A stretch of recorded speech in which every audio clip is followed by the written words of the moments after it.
All right, today is Fitness Tip Friday. If you like the content I'm doing, please subscribe, hit the button below, and please tell a friend, share the message, share the love of quality fitness information. Now, that being said, today we're talking about movement, training movement versus training muscle growth. Now, if you train movement, you have the ability to grow muscle. But if you train muscle growth, it does not mean you have the ability to move properly. So the perfect example is, let's look at the extreme end of this, right? We have powerlifters and Olympic lifters. They train a movement pattern and they're able to get bigger and muscular. Now, they may not look the best, but that comes down to a little bit of nutrition and diet, right? Sometimes that happens. Now, their main goal is strength, so they're gonna have a higher body percent fat on them. But imagine having that amount of muscle and losing a little bit of weight.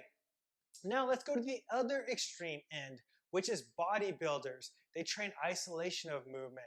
You see the way they walk, they're nice and tight and stiff, you know. But when it comes to real world, you want to be fluid and stiff at the same time. You want to be able to jump and run at the same time. So if you train the muscle to grow, that's great, but it doesn't mean you can move your body properly.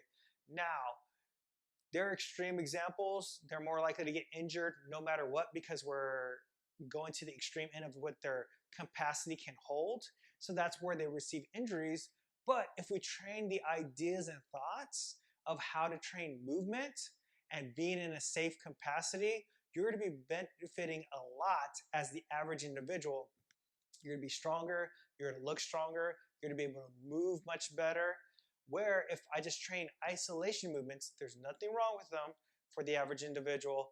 But if that's all you're doing, you're not going to be building a good movement pattern and you're more likely to get injured.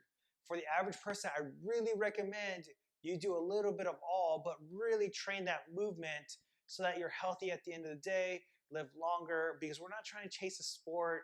You can get the aesthetics still that you want. And you can hit those isolation movements still and get a positive effect.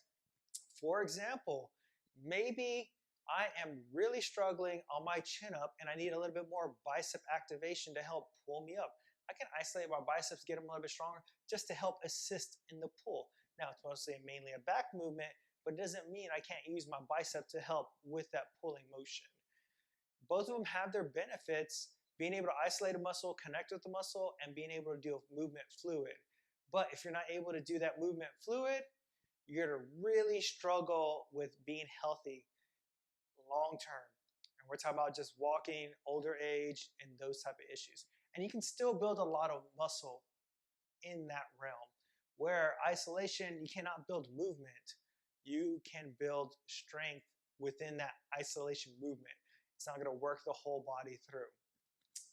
They both have pros and cons, but at the end of the day, for the average individual, really train movement, really train that as best as possible, not just isolations. And in the long run, you will gain the aesthetics that you want. It's not going to be as fast, but you will gain that aesthetics. Until next time.